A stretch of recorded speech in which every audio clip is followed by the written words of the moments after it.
సంతోషం. ఇది మన చర్చేనా? ఇది అలాంటి చర్చేనా?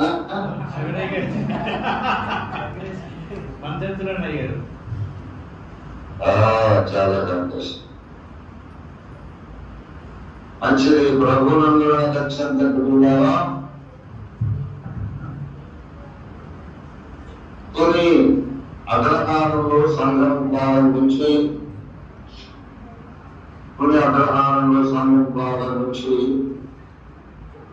మరి 22 సంవత్సరాలు గడిచాయని ఎంతగానో ఆనందం కలిగింది. నా వాయిస్ క్లియర్ గా వినబడుతుందా?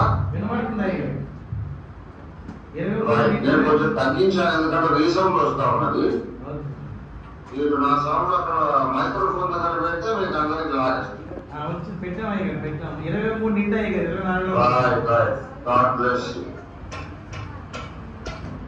తొలి ప్రాంతంలో అనేక సంఘాలు దేవుడు దాసుబాబు గారి ద్వారా, పాస్టర్ ఇచ్చిన యేసుదాస్ గారి ద్వారా కొన్ని పట్టణంలో, మరి సూరవరం, అగ్రహారం, డ్రైవర్స్ కాలనీ, ఇక్కడ అనేక సంఘాలు వారి ద్వారా దేవుడు కట్టారు.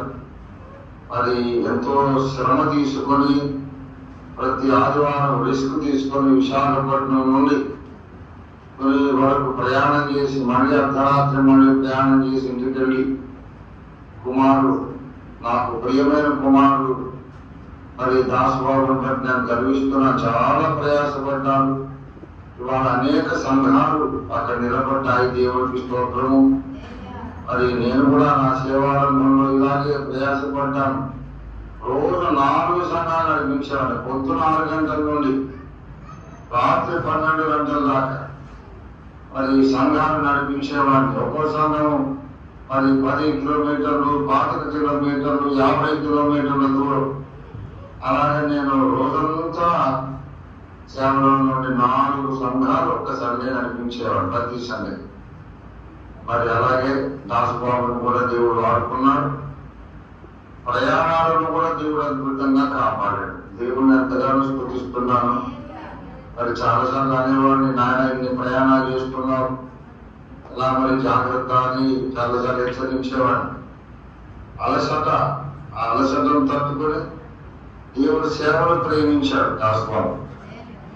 దేవుడి వాక్యం ప్రకటించాలి, ఆకలి ఉన్న వాళ్ళకు వాక్యాహారం పెట్టాలి అనే ఒక భారంతో తాను చేసిన సేవ దేవుడు బాబుగా పరిమింపజేశాడు. పునే పట్టణ ప్రాంతంలో ఉన్నటువంటి సంఘంలో ఇది మొట్టమొదటి సంఘం అని నేను నా జ్ఞాపకం ఉన్నంత వరకు ఇది మొట్టమొదటి సంఘం, పునే సంఘం, అగ్రహారం సంఘం. ఎంత 22 సంవత్సరాల బాబు? 23 కంప్లీట్ అయినాయా? అవునయ్య గారు. 24లో ప్రవేశించారు. ఏ సంవత్సరం అయ్యాను సంఘం ఇక్కడ ప్రారంభించింది? 2002 అయ్య గారు.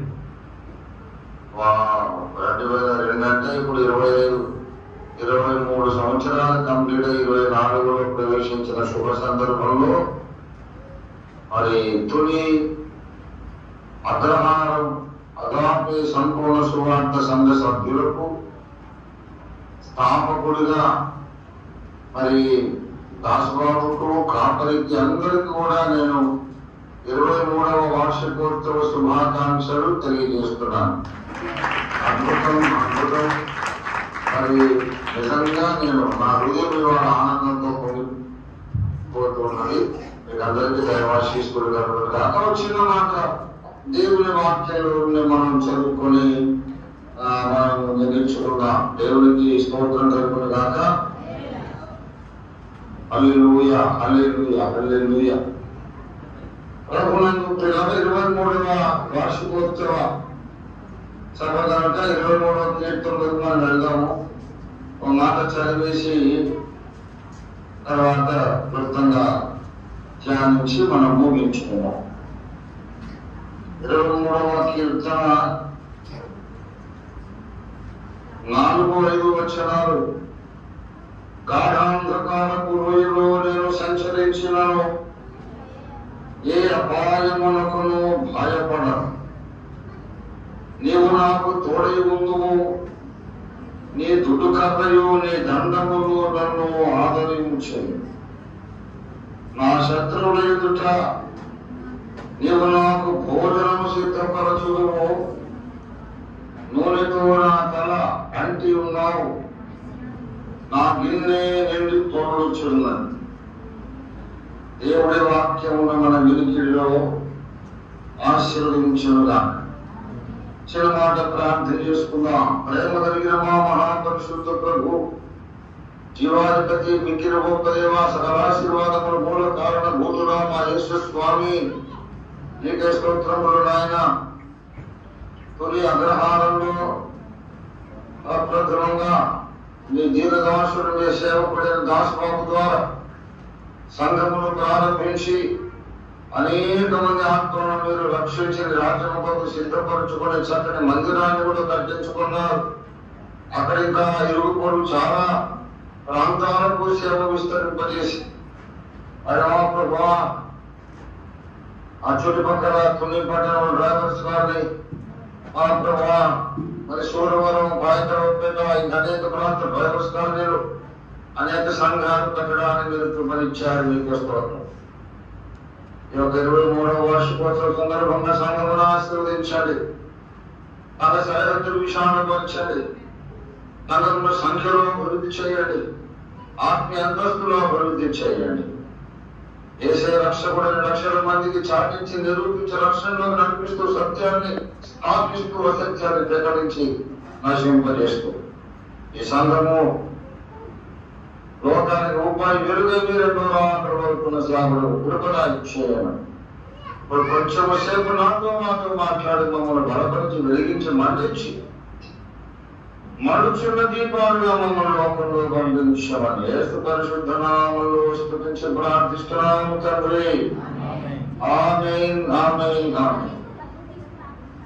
ప్రభునందు నాకు అత్యంత ప్రియ ఆత్మీయ బిడ్డలారా, మీకందరికీ దైవాశీస్సులు.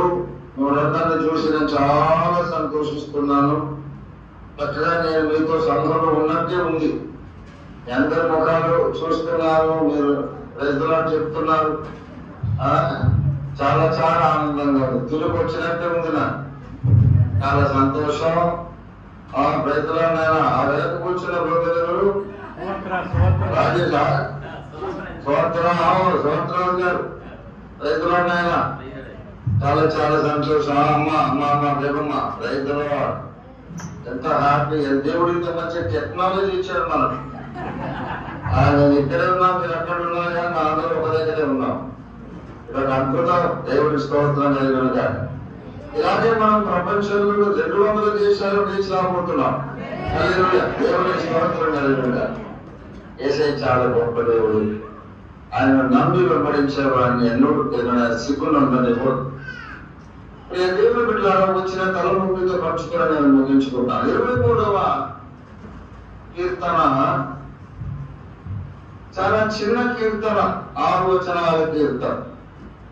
కానీ చాలా నిగూఢమైన లోతైన సందేశము, భావము, మర్మాల ప్రత్యక్షత కలిగినటువంటి అద్భుతమైన కీర్తన. సండే స్కూల్ పిల్లలు 4-5 సంవత్సరాల పిల్లలు మొదలుకొని 100 ఏళ్ల ప్రాయం దాటినటువంటి వృద్ధ విశ్వాసుల వరకు కూడా ప్రతి క్రైస్తవ విశ్వాసికి అత్యంత ప్రియమైన ఇష్టమైన కీర్తన 23వ కీర్తన. అందులో ఏమున్నదో కానీ అందరికీ ఇష్టం. చక్కని పంచదార చిలకలాగా అది ఏ మూలలో కొరికినా తీయగానే ఉంటుంది. పంచదార చిలుక ముక్కు కొరికినా తీయగా ఉంటుంది, తోక కొరికినా తీయగా ఉంటుంది, పొట్ట కొరికినా తీయగా ఉంటుంది. పంచదార చిలక బైబిల్ అలా ఉంటుంది. 23వ కీర్తన కూడా అలాగే ఉంటుంది. ఇందులో విశ్వాస జీవితానికి సంబంధించిన సకల సత్యాలు ఇందులో ఉంటాయి.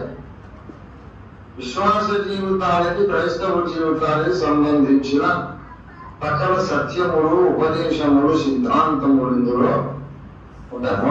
మొట్టమొదట యెహోవా నా కాపరి అని దావీదు భక్తుడు చెప్తున్నాడు.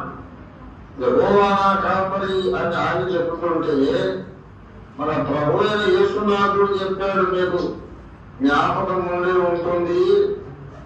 అది యోహాను సువార్త 10వ అధ్యాయము, యోహాను సువార్త 10వ అధ్యాయం 14వ వచనంలో, నేను గొర్రెలకు మంచి కాపరిని. యోహాను 10:14, నేను గొర్రెలకు మంచి కాపరిని. అది అంతేకాదు, దావీదు భక్తుడు ఇంకొక వచనం కూడా అంటాడు, 95వ కీర్తనలో 6వ వచనంలో, ఆయన మన దేవుడు, మనము ఆయన పాలించు ప్రజలము, ఆయన మేపు గొర్రెలము. కనుక పాత నిబంధనలోను కొత్త నిబంధనలోను మన రక్షకుడు మనకు గొర్రెల కాపరిగా ప్రత్యక్షమవుతున్నాడు. అక్షరాల తీసుకుంటే యేసయ్య ఈ లోకంలో శరీరధారిగా జీవించినప్పుడు గొర్రెలు మేపలేదు. ఆయన వడ్రంగి పనివాడు. ఆయన పెంచిన తండ్రి యోసేపు వడ్రంగివాడు. చెక్కతో కుర్చీలు, బందులు, ఫర్నిచర్ చేసేవాడు. ఆయన గొర్రెలెప్పుడు మేపలేదు. కానీ నేను గొర్రెల కాపరిని అంటున్నాడు. అంటే ఆత్మ సంబంధమైన గొర్రెలన్నమాట. అక్షరార్థమైన గొర్రెలు కాదు, ఆత్మ సంబంధమైన గొర్రెలు. వారి దేవుని బిడ్డలు. ఆత్మ సంబంధమైన గొర్రెలు ఎవరైనా వీరు అంటే అది దేవుని ప్రజలు. 80వ కీర్తనలో 1వ వచనం, ఇశ్రాయేలునకు కాపరి చెవియొక్కుము, మందవలె యోసేపును నడిపించువాడా అని మాట్లాడుతున్నాడు. దేవుడు మనల్ని ఒక గొర్రెల మందగా ఆయన నడిపిస్తూ ఉన్నాడు. కనుక అది ఈ గొర్రెల మంద వంటి మనలను ఆయన మీరందరూ నా గొర్రెలు అని పిలుస్తుంటే మనము కూడా ఆయనను మన కాపరిగా స్వతంత్రించుకోవాలి. యేసయ్య నా కాపరి అని, యేసయ్య నా కాపరి అనే మాట చెప్పిన దావీదు కాపరి అనే యేసుకు ఒక సాదృశ్యం. యేసయ్య నా కాపరి అని చెప్పడమే కాదు, అసలైన కాపరి యేసుకు దావీదు ఒక ముంగుడుకు, ఒక సాదృశ్యము, ఒక పోలిక అన్నమాట. ఎందుకంటే గొర్రెల కాపరి తన గొర్రెల కొరకు ప్రాణము పెడతాడు అని యేసయ్య చెప్పాడు. ప్రాణము పెట్టడానికైనా వెనుకాడు మంచి కాపరి. దావీదు అలాంటి కాపరి. మనకు బాగా తెలుసు. 1 సమూయేలు గ్రంథం 17వ అధ్యాయంలో దావీదు చెప్తున్నాడు 34వ వచనంలో. 1 సమూయేలు 17:34 చూసినట్లయితే, అందుకు దావీదు సౌలుతో ఇట్లనెను, నీ దాసుడైన నేను నా తండ్రి యొక్క గొర్రెలను కాయించుండా, సింహములు ఎలుగుబంటిలో వచ్చి మందలో నుండి ఒక గొర్రె పిల్లను ఎత్తుకుని పోవచ్చుండగా నేను దానిని తరిమి చంపి దాని నోట నుండి ఆ గొర్రెను విడిపించింది. అది నా మీదికి రాగా దాని గడ్డను పట్టుకుని దాన్ని కొట్టి చంపిది. అంత రిస్క్ చేశాడు. ఒక సింహము ఎలుగుబంటి కలిసిన విచిత్ర జంతువు వచ్చిందట. ఒక్క గొర్రె పిల్లని తీసుకొని పోతుంటే, పోనీలో ఒకటి పోతే పోయింది, 4 గంటలకు లిస్టులో పెట్టుకోవాలి అని అనుకోలేదు దావీదు. పరుగున వెళ్ళి దాన్ని కొట్టి చంపేసి దాని నోట నుండి తన గొర్రె పిల్లను విడిపించుకున్నాడు. నిన్ను నన్ను యేసు ప్రభువారు ఇలాగే కాపాడతారు. ఒక మానవ మాతృడైన దావీదు తన గొర్రె పిల్ల కొరకు ఎంత రిస్క్ చేశాడు. మరి దేవాది దేవుడైన యేసయ్య మన కాపరి అయితే ఎంతగా మన పట్ల శ్రద్ధ కలిగి ఉంటాడు, ఎంతగా మన కొరకు ఆయన త్యాగం చేస్తాడు, రాత్రి మగుళ్ళు ఎంతగా శ్రద్ధ కలిగి మనల్ని సంరక్షిస్తాడు అని ఆలోచించాలి. దావీదు కంటే కూడా యేసయ్య గొప్ప కాపరి, మంచి కాపరి, ఆయన ప్రధాన కాపరి, నమ్మదగిన కాపరి. కనుక యెహోవా నా కాపరి అని చెప్పగలిగిన వారందరూ ధన్యులు. యెహోవా నా కాపరి అని చెప్పగలిగాడంటే మనం ఒక గొర్రె కడుపున పుట్టి ఉండాలి.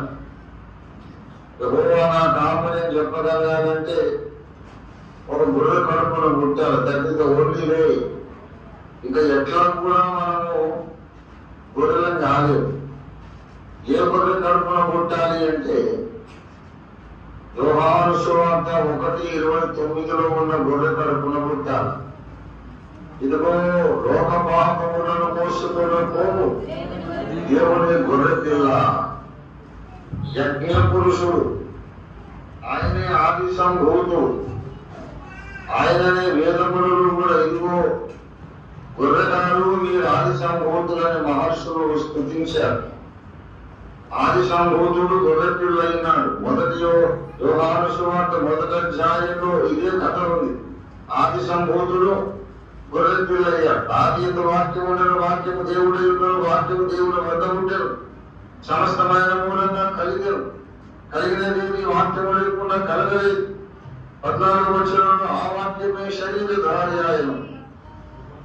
29కి వస్తే శరీరధారి అయినటువంటి ఆది ఉండిన వాక్యం ఇప్పుడు యజ్ఞ పురుషుడు ఆయన, లోక పాపములను మోసుకుని పోవు దేవుని గొర్రెపిల్ల, ఆయన కడుపున పుట్టిన వాడే గొర్రెపిల్ల. ఊరికే చచ్చిపోయినవాడు గొర్రెపిల్ల కాదు. గొర్రె కావాలంటే గొర్రె కడుపున పుట్టాలి, వేరే మార్గం లేదు. వేరే జంతువులు పట్టుకొచ్చి ట్రైనింగ్ ఇస్తే గొర్రె కాలేదు. ఎంత ట్రైనింగ్ ఇచ్చినా కూడా బర్రెనే, కుక్కలే, నక్కలే, ఏది కూడా గొర్రె కాదు. గొర్రె కడుపున పుట్టితేనే గొర్రె. లోక పాపాలు మోసుకుని పోయిన యేసయ్య కడుపున పుట్టితేనే మనం గొర్రె పిల్లలను కాగలుగుతాం.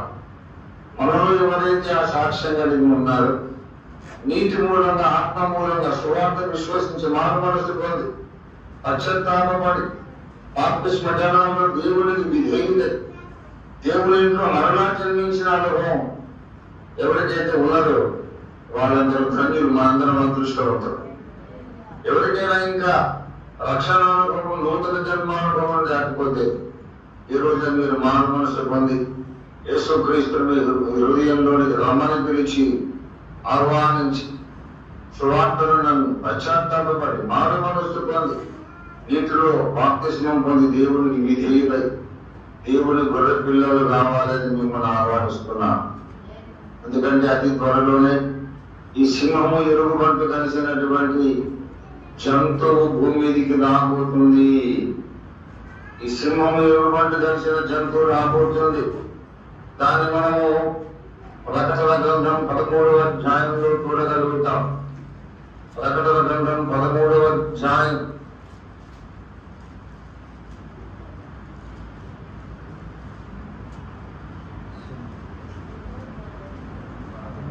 నెత్తిని దాని కిరీటములను దాని తలల మీద దేవదూషణకరమైన పేర్లు ఉండేది. నేను చూసిన ఆ మృగము చిరుతపులని పోలి ఉండేము. దాని పాదములు ఎలుగుబంటి పాదముల వంటివి, దాని నోరు సింహపు నోరు వంటివి. పాదాలేమో ఎలుగుబంటి, నోరేమో సింహం. అదే సింహము ఎలుగుబంటి కలిసిన జంతువు అన్నమాట. దీనికి సాదృశ్యంగా దావీదు గొర్రెలను మేపుచ్చిన అరణ్యంలో కొత్త జంతువు వచ్చింది. సింహము ఎలుగుబంటి, నోరేమో సింహం, పాదాలు ఎలుగుబంటి. అంటే అబద్ధ క్రీస్తుకు సూచన. త్వరలోనే ఓ ప్రపంచాన్ని ఒక చక్రవర్తిగా ఏలడానికి, ప్రపంచ ఏక ప్రభుత్వం స్థాపించి ఏలడానికి ఈ సింహము ఎలుగుబాటు కలిసిన క్రూర మృగం వస్తాడు. వాడే సిరియా రాజు లేక ఇరాక్ అధ్యక్షుడు ఇద్దరు ఎవరు అవుతారు. దశరాజ్య కూటమి అధ్యక్షుడిగా సర్వ ప్రపంచాన్ని వెళ్తారు. అప్పుడు మనల్ని కాపాడేవారు ఎవరంటే యేసయ్య. ఏం భయపడకండి, అసలు భయపడద్దు, ఆయన మనల్ని కాపాడుతారు. ప్రకటన గ్రంథం 3వ అధ్యాయం 10వ వచనం ప్రకారం భూనివాసులను శోధించుడు లోకమంతటి మీదకి రాబోచున్న శ్రమల కాలం, శోధన కాలములో నేను నిన్ను కాపాడేదనన్నా. కనుక శ్రమల కాలం వస్తుంది, మనల్ని యేసు ప్రభువు వారు కాపాడుతారు. అక్కడేమో మొదటి సమయంలో 17:34 ఒక గొర్రె పిల్ల కొరకు దావీదు అనే కాపరి పోరాడాడు. పూర్వకముల కోట్ల గొర్రె పిల్లల కొరకు గ్రేటర్ డేవిడ్, దావీదు కంటే గొప్ప కాపరి అని యేసయ్య ప్రపంచంలో ఉండే కోట్ల మంది గొర్రెలను కాపాడడానికి ఆయన పోరాడతాడు. ధైర్యంగా ఉన్నాడు. యెహోవా నా కాపరి, నాకు లేమి కలగదు, భయము కలగదు, అపాయము నా దగ్గరికి రాదు, సాతానుడేమీ చేయలేడు, వాడు నా ప్రార్థనను పాడు చేయలేడు, నా పరిశుద్ధతను పాడు చేయలేడు, వాడేమీ చేయలేడు. ఇది మనకు ఉండాల్సిన స్థిర విశ్వాసము, ధైర్యం, నమ్మకం. ఆ క్రింద చెప్తున్న 5వ వచనంలో నా శత్రువుల ముందు నీవు నాకు భోజనము సిద్ధపరచుదువు అంటే ఎవరైతే యేసు ప్రభువును కాపరిగా తీసుకుంటారో, స్వీకరిస్తారో, ఎవరినైతే యేసు ప్రభు వారు నా గొర్రె పిల్లలు అని స్వతంత్రించుకుంటారో, ఈ నిబంధన యేసుకు ఏ విశ్వాసుల మధ్యలోనైతే జరుగుతుందో వాళ్లకు భూమి మీద శత్రువులు ఉంటారు. శత్రువులు లేకుండా ఉండరు. మనల్ని ద్వేషించే వాళ్ళు ఉంటారు, నిందలు మోపేవాళ్ళు ఉంటారు, అపఖ్యాత్మాలను చూసేవాళ్ళు ఉంటారు, మనల్ని చంపాలని చూసేవాళ్ళు ఉంటారు, మన చావులో నాశనాన్ని కోరుకునే వాళ్ళు ఉంటారు. మనం ఎవరి జోలికి వెళ్ళాం, ఎవరికి అన్యాయం చెయ్యం, ఎవరిని గాయపరచాం, కానీ వాళ్ళు మనల్ని ద్వేషిస్తారు. కొంతమంది అసలు వాళ్ళు ఎవరు మనకు తెలియదు, ముఖ పరిచయం లేదు, ఒక్కసారి కూడా వాళ్ళ ఇంటికి మనం వెళ్ళి ఉండలేదు, అయినా వాళ్ళు ద్వేషిస్తారు. ప్రతి క్రైస్తవ విశ్వాసి భూమి మీద శత్రువులు ఉంటారు. సత్య సంబంధులందరికీ శత్రువులు ఉంటారు. అయినా సరే భయపడద్దు, శత్రువులు మనల్ని ఏమీ చేయలేరు. యేసయ్య ఒక వాగ్దానం చేస్తున్నాడు, మన శత్రువులందరూ చూస్తుండగా మనం పంచభక్ష పరమాన్నాలు రుచికరమైన భోజనం భోజించే రోజు రాబోతుంది. మనం బాగుంటాం, ఆనందంగా జీవిస్తాం, ఏ లోటు మనకు ఉండదు. మన శత్రువులు మనల్ని చూస్తుండగా వాళ్ళు కుళ్ళుకునేటట్టు, వాళ్ళు మనల్ని చూసి అసూయపడేటట్టు దేవుడు చేస్తాడు. మనకు ఉన్నత స్థానంలో నిలబెట్టి మనకు వాళ్ళు చూస్తుండగానే చక్కని భోజనం సిద్ధపరుస్తారు.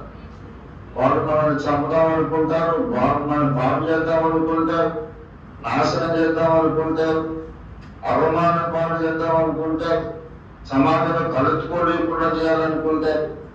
కానీ అలాంటిది ఏది జరగదు. ఎందుకంటే యేసయ్య మన కాపరి, యెహోవా మన కాపరి కనుక వాళ్ళు వేసే అగ్ని బాణాలన్నీ తిరిగి వెళ్ళి వాళ్ళకే కొడతాయి, వాళ్ళకే తగులుతాయి. మనకైతే చక్కని మరి ఆహారం దేవుడు మన శత్రువుల ముందు సిద్ధపరుస్తాడు. తర్వాత పరిశుద్ధాత్మ నూనెతో మన తలను అంటుతాడట. పరిశుద్ధాత్మ నూనెతో అభిషేకిస్తాడు ఆయన మనల్ని. మన హృదయం అనే గిన్నె పరిశుద్ధాత్మ పరిమళ తైలముతో నిండి పొర్లుచున్నది. మన హృదయం అనే గిన్నె నిండా పరిశుద్ధాత్మ తైలము నిండి ఇంకా దేవుడు నింపుతా ఉంటే పొర్లి పారుచున్నది. మన చుట్టుపక్కల వాళ్ళందరికీ కూడా అభిషేకం అనుకుంటుంది అన్నమాట. మనం నింపబడతాము, చుట్టుపక్కల వాళ్ళందరికీ కూడా పరిశుద్ధాత్మ ప్రభావం మరి వారిని కూడా ఆశీర్వదిస్తుంది. కనుక మనందరము ధన్యం ఇచ్చి దీవెనలు కొన్ని అగ్రహారం సంఘ సభ్యులందరికీ కాపరి మొదలుకొని స్థాపకులు మొదలుకొని దాసుబాబు తన సహదాసులందరూ అక్కడ సహవాస సంఘములు విశ్వాసులందరికీ దీవెన కలుగులు కాకని నేను ప్రార్థిస్తున్నాను. ఇవాళ ఈ దశలో ఇలాంటి దేశ కాల పరిస్థితులలో ఈ వాక్యం చెప్పుకోవడం అవసరం అని పరిశుద్ధాత్మ దేవుడు బయలుపరచాడు. ఎందుకంటే భారతదేశంలో క్రైస్తవ్యానికి వ్యతిరేకత ఎక్కువైపోయింది, క్రైస్తవులకు విరోధులు ఎక్కువైపోయారు. ఛత్తీస్గఢ్ లో భయంకరమైన హింసలు జరుగుతూ ఉన్నాయి, యూపీలో హింసలు జరుగుతున్నాయి, బీహార్లో హింసలు జరుగుతున్నాయి, ఒరిస్సాలో హింసలు జరుగుతున్నాయి, మణిపూర్లో ఇంకా హింసలు ఆగలేదు, ఆంధ్రప్రదేశ్ లో కూడా హింసలు ఇంకా వ్యాపిస్తూ ఉన్నాయి. ఇలాంటి పరిస్థితుల్లో మనం ఏం చేయాలి? యేసయ్యను వదిలిపెట్టలేదు, యేసు ప్రభువును వదిలేసి ఏదో మతంలో దిగుతామా మనకు బాగా తెలుసు, అది వాస్తవాన్ని తెలుసు. మరి ఎవరి వలనో రక్షణ కలదు. ఈ నామముననే నజరేయుడని యేసునామముననే మనం రక్షణ పొందాలి. యేసును వదిలేస్తే అంత అంధకారమే, ఈ లోకం అంధకారమే, నిత్యత్వం అంధకారమే. వదిలేగలమా? వదలదు. కానీ యేసును మనం ప్రేమిస్తున్నందుకు ఈ లోకం మనల్ని ద్వేషిస్తారు.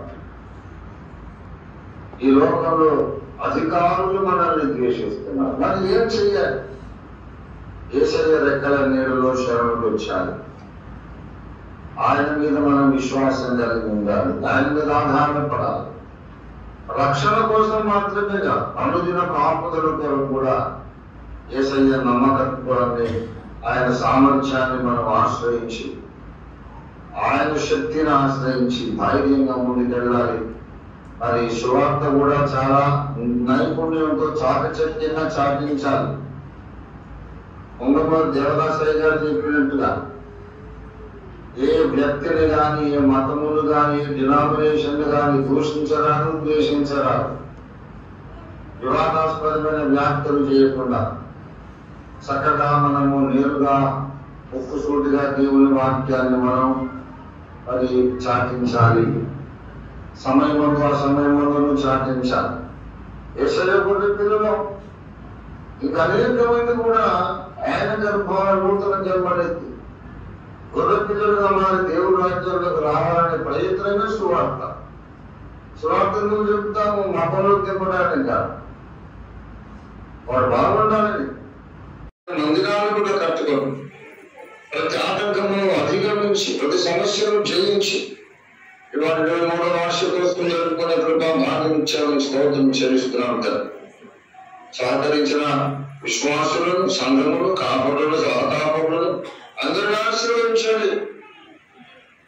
దీవించిన 23వ కీర్తనలో ఉన్నటువంటి సకల ఆశీర్వాదాలు మీరు నాపై, మాపై, మా సహదాసులపై, మా సహవాస సంఘమందరిపై కుమ్మరించండి. మరి ప్రత్యేకంగా తొలి అగ్రహార సంఘంపై కుమ్మరించండి. యెహోవా కాపరి, ఆయన మా కోసం ఏ చూడ మృగముఖాన్ని యుద్ధము చేసి దాన్ని చంపివేసి మమ్మల్ని రక్షించేంత గొప్ప కాపరి. కనుక స్తోత్రాలు. ఆయన కొరకు నమ్మకమైన సాక్ష్యాన్ని జీవించడానికి సహాయం చేయండి. ఎందుకు సాక్ష్యం ఇచ్చలేదు ఏమాత్రము వెనుకడుగు వేయకుండా మరి పరిశుద్ధాత్మ నడిపేందుకు ఇంత సువార్తను జ్ఞాపకం మా బ్రతుకే ఒక సువార్తకర బ్రతుకగా, మా బ్రతుకు పరిశుద్ధాత్మ అభిషేకముతో నింపబడి అయ్యను పొరలు బయటికి పాడుచుండగా వారు ప్రతి ఒక్కరూ మనలుచున్నటువంటి దీపముల వల్ల బాప్తిస్మమిచ్చి యోహానుడే కరుణగల మా తండ్రి, వారు ప్రతి ఒక్కరూ మా దేశానికి లోకాలపై వెలుగై జీవిస్తూ ప్రభు ప్రత్యేకంగా ఇత్తుని అగ్రహార సంఘం ప్రతి సంవత్సరం కొన్ని కొత్త సంఘాలు ఆరంభించుకుంటూ సంఘాలకు పుట్టినట్టుగా సంఘాలకు తల్లి సంఘముగా వర్తినకు సహాయం చేయాలి. ప్రభా చిరకాలము నీ మందిరంలో నివాసం ఉండడానికి మనం ఎత్తబడే రోజు వరకు కూడా ఈ భూమిలో ఉన్నంత కాలము నీ కృపా క్షేమములను మాకు వెంటవచ్చినట్లుగా మీరు సహాయం చేయమని నియమించమని దాసవామికి ఇంకా అధికమైన ఆరోగ్యము, బలము, అభిషేకం, ఐశ్వర్యం తెచ్చిన కుటుంబాన్ని దీవించమని, సహదాసుల కుటుంబాన్ని దీవించమని యేసు పరిశుద్ధ నామములో స్తుతించి ప్రార్థిస్తున్నాము తండ్రి. ఆమేన్. మన తండ్రి అయిన దేవాది దేవుని శాశ్వత ప్రేమలు సర్వ జగత్ రక్షకుడైన యేసునాథుని అనంత అద్భుత కృపలు పరిశుద్ధాత్మ దేవునితో దివ్య మనోహర సహవాసం చేరువచ్చిన మనకందరూ భూలోకమందున సర్వ భక్త కోటిని మరి ప్రత్యేకంగా 23వ వార్షికోత్సవాన్ని జరుపుకుంటున్న తొలి పరిసరంలో ఉన్నటువంటి పరిసరాల్లో ఉన్నటువంటి అగ్రహారంలో ఉన్నటువంటి అగాపే సంపూర్ణ సువార్త సహవాస సంఘమునకు సదా తోడై ఉన్నదాక. ఆమేన్, ఆమేన్, ఆమేన్. యేసు రక్తమునకు జయము, ప్రభు యేసు రక్తమునకు జయం, ప్రభు యేసు నామమునకు సంపూర్ణ జయం. అపవాదికి సమస్త క్రియలకు అనంత నాశనం కలుగును గాక.